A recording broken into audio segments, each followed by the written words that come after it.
I greet you in Jesus' precious name and welcome to the program. It is a beautiful morning.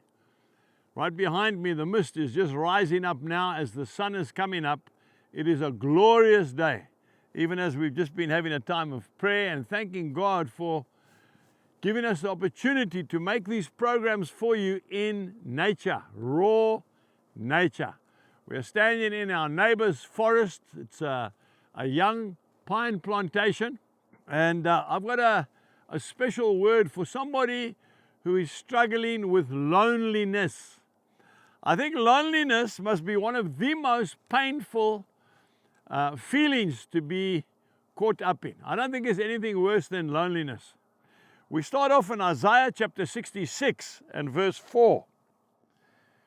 When I called, no one answered. Now this is God. When I called, no one answered. And then we go to Matthew chapter 26 and verse 40. Jesus said to Peter, "What? Could you not watch with me 1 hour?" Jesus knows what it's like to be lonely. So I want to say to you, lady, I want to say to you, sir, if you're sitting there watching this program all by yourself in a flat, maybe you're in a hospital bed, maybe you're in a prison cell, maybe you're at a hostel at a high school, or maybe you're a university student and you're just missing home. Oh yes, he knows how you feel, and speak to him about it. You know, one thing I've always appreciated is when you speak to somebody who's already been there, they seem to be able to help you. Have you noticed that?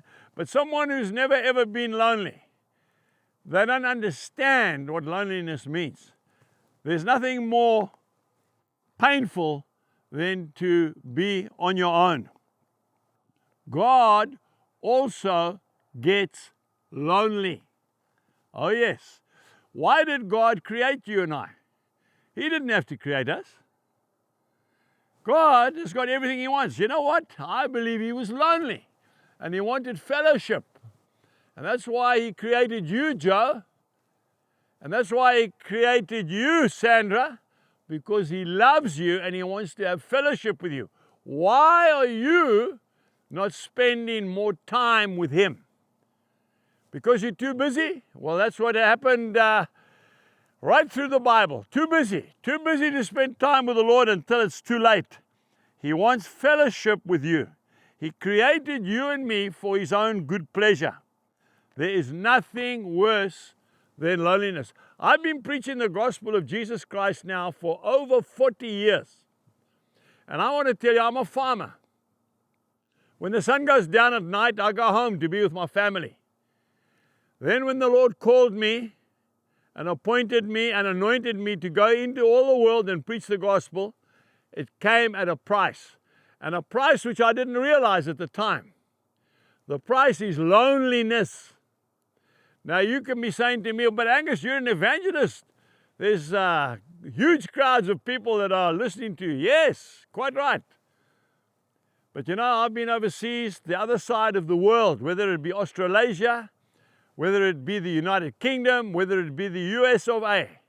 And you know, there's a huge crowd and everybody's pleased to see you and you're getting lots of hugs and affirmations. But when the meeting is over and the people have been saved and miracles have happened, you go back to your hotel room on your own and you sit there by yourself. And then you wonder, how is the family faring at home on the farm? And I want to tell you, it's a horrible feeling. And that's when you have to call on a friend who sticks closer than a brother and say, Lord, I am lonely. And he says, it's okay. I'm with you always. Until next time, Jesus bless you and spend time with your friend. Goodbye.